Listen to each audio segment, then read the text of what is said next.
I wanted to bring on great big giant rhino. Oh gosh, he's like the biggest rhino out there apparently. Big old giant rhino. Chip Roy, one of my favorite people in Congress. And you guys know I don't really like people in Congress, but I like Chip Roy. Congressman Chip Roy from the beautiful state, Republic of Texas. Congressman, it's good to have you. I had to jokingly introduce you that way because I didn't realize that apparently being like really good on the Second Amendment and, being against, the ATF and the IRS and the federalization of everything and just wanting strong border security means you're a big old giant rhino. It's just wild. Welcome. Well, it takes one giant rhino to know another giant rhino, Dana, because that's the world we're living in right now. And by the way, I don't like many people in Congress either, so we're on the same page. I couldn't tell. I just couldn't tell. I mean, it's not. You're just very, very quiet about your feelings on that. All right, so yeah. I wanted to ask you. I wanted to bring you on and talk to you about this story that I saw because I got to give the Dallas newspaper, Dallas Morning, I got to give them some credit for the Olympic acrobats that they did here in this story. Yep.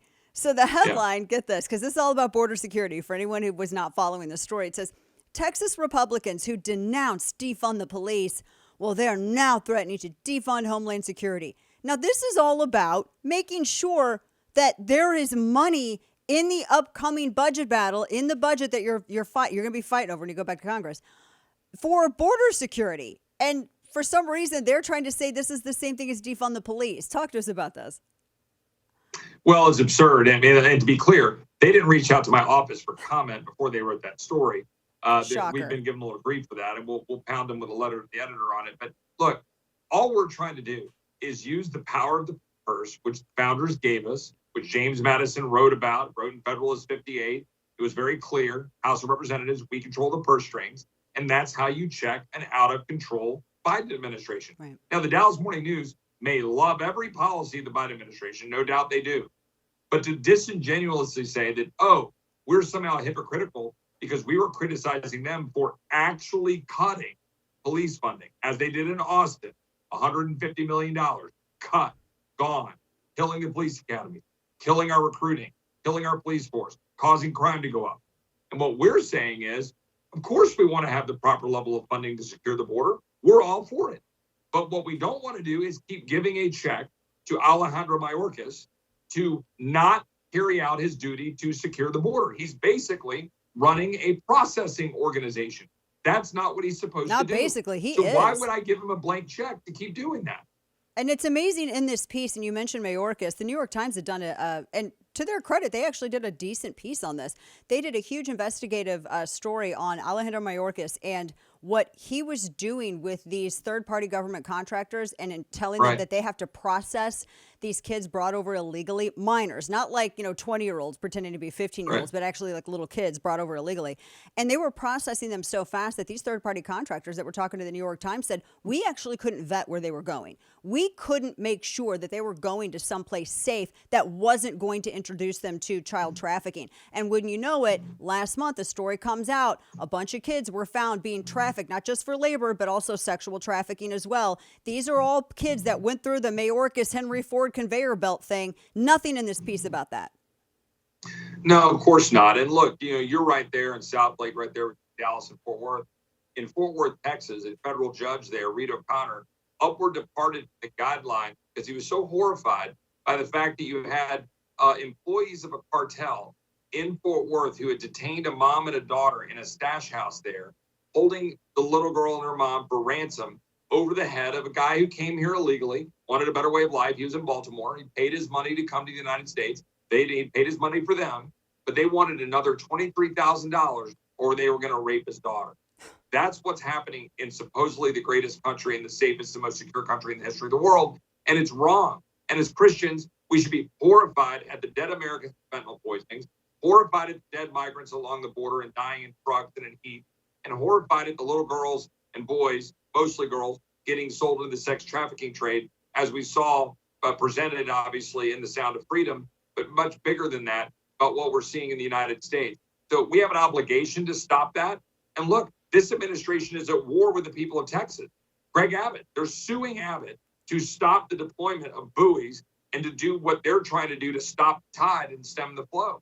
Frankly, you and I probably both agree that Texas could do more. Yeah. Lean into our constitutional duty and obligation to stop the flow and return them.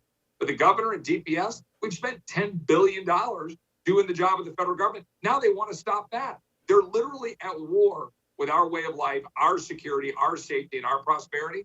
So I don't know why I should provide another dollar to them until we stop it. That's not shut down, defund. That's my job. Yeah. I don't give people a check to not do their job. I mean, it's amazing to me. You're demanding more money for enforcement, and that you're not going to stop fighting until there's more money given for enforcement. That's the opposite of saying defund all of it permanently. Right.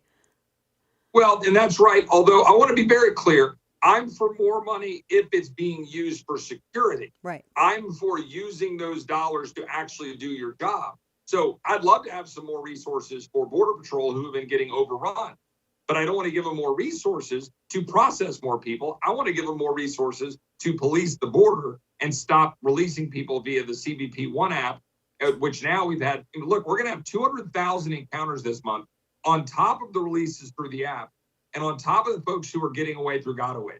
It's still happening, but we're not talking about it because we're talking about other news. But Bill Malugin, thank God, is reporting on it, and some are others, but it's still happening. Yeah, Bill Malugin, I think, is one of the best. I think he's the best reporter out there right now. He's just doing amazing work. Talking with Congressman Chip Roy. One thing I wanted related to all of this, one of the things that I wanted to ask you, because this is going to come up, I think, in tonight's debate. There have been some candidates, particularly, I think the Florida Governor DeSantis, who I'm very transparent with my audience because I'm paid to have opinions. But I call balls and strikes because I'm not friends with anybody. I prefer DeSantis. I'm going to vote for the nominee because I don't want to end the country in 2024. Right.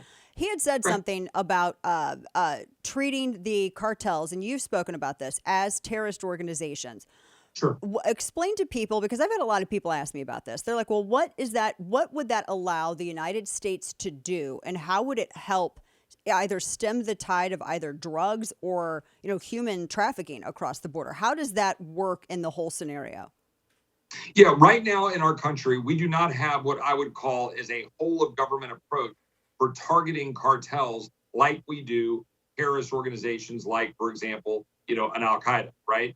We don't have that, and we need it. What it does is frees up the tools, things like FISA, which, by the way, needs to be reformed to not be targeting American citizens, but we can use tools that are supposed to be used to go after bad actors and increase those tools available, increase the tools available to go shut down funding and the flow of cash, and increase the ability for us to use our intelligence assets and our law enforcement assets here, but also potentially our military assets.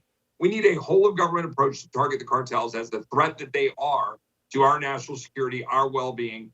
And I don't think that's a hard call. There is general agreement in that among the Republicans, whether you designate them as terrorists, whether you issue an AUMF, an authorization of the military force against cartels, whether we increase FISA tools for going after cartels while we reform FISA to not target American citizens. There are ways we can do it, but we need to do it. And we need to do it ASAP. The money aspect of that is very interesting because there's a lot of money that flows over the border and even to some legitimate entities here in the United States. So that's very interesting because that's like a whole new kind of mafia thing, really. Well, and look, a president who had the interests of this country first, who was very clear about what he or she wanted to do to stop cartels, to hold Mexico accountable, to stop China from exploiting our border, from stopping fentanyl, from stopping human trafficking. We could do it. Yeah. Not perfectly, but we could certainly root it out, undermine it, hold the flow, give Border Patrol a fighting chance.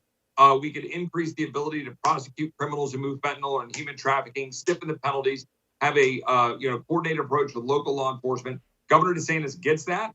Joe Biden doesn't even know what the hell he's talking about, much less get that. And frankly, most other Republicans don't have a concerted plan to do it. Governor DeSantis does. Does that allow also for a more coordinated response with the Mexican government? Because you hear stories that, well, they pretty much just live in fear of the cartels. The power ratio seems incredibly off balance there. But does that benefit that? Does that help them enforce on the other side? Yeah, sure. But it's only going to work if we apply pressure to Mexico and we say, look, we're not going to just let you continue to have this free flow of dollars. Remittances going back to Mexico. But it would take literally 48 hours of a strong president sitting down at the table and telling Mexico, look, get your crap together. Don't give us this stuff that you're going to threaten to go saddle up with China. We need to do our part to hold Mexico accountable, require them to work with us. Let's export the rule of law to Mexico instead of importing fentanyl and human trafficking and despair into our country. That's the right policy. What you said was, I thought, one of the key things in this: saddle up with China, because that's kind of been this unspoken threat that the Mexican government has had with this whole border dispute. Like, if you press on us too hard, we know that you hate China. That's your biggest geopolitical foe. We're going to make your lives worse. We're going to go be best friends with them, and maybe Belt and Road. Who knows? Yeah. Number one, good luck. Number two, a strong leader would look the president of Mexico in the eye and say, "You're not going to do that. Now, let's sit down and figure this out." Yeah, this is the biggest issue, this border issue, and you've been right there on top of it. Last quick question. You're getting ready to go back in September 1st, going back in. I with everything in Maui, I caught one of the FEMA administrators talking to the press and saying that, oh, well, FEMA needs more money, intimating that it was somehow limiting what they were able to do in the Maui response, which, we know it's just bad stewardship of taxpayer dollars and it's government incompetency. But it sounds like they're going to try to set you all up for in the budget battle. Oh, well, I guess you don't care about helping people in Maui if you don't want to give FEMA more money. Are you guys ready to handle all that? Well, Dana, I once turned around and from the gate at the airport, got in my car and went back to the floor of the House to object to a $19 billion request to pass by voice vote, $19 billion of emergency funding for the Southeast post-hurricane. Look, I'm for providing resources as we can when necessary and within our budget. But this idea that we just keep writing a check because people say, oh, and meanwhile, you got FEMA out there staying at fancy hotels and doing what they're doing. Here's one thing to be certain. One, we can help them, but it ought to be paid for. You want that money? Go take it out of IRS. You want that money? Go take it out of all the IRA funding that you gave to fat cat, Green New Deal, people. You want that money? You got to pay for it. And by the way, separate it from Ukraine. And let's have a separate debate on Ukraine. And if you want to pay for Ukraine, you got to pay for that too. And you got to make the case to the American people. None of this, hold us hostage with all of these disasters and emergencies like they do every year. It's time to stand up. Republicans got to hold the line. No security, no funding. You do your job. Then we'll sit down at the table and talk. There we go. Congressman Chip Roy from the Republic of Texas. Good to see you, sir. Thanks so much for joining us. You too, Dana. Take care. You too.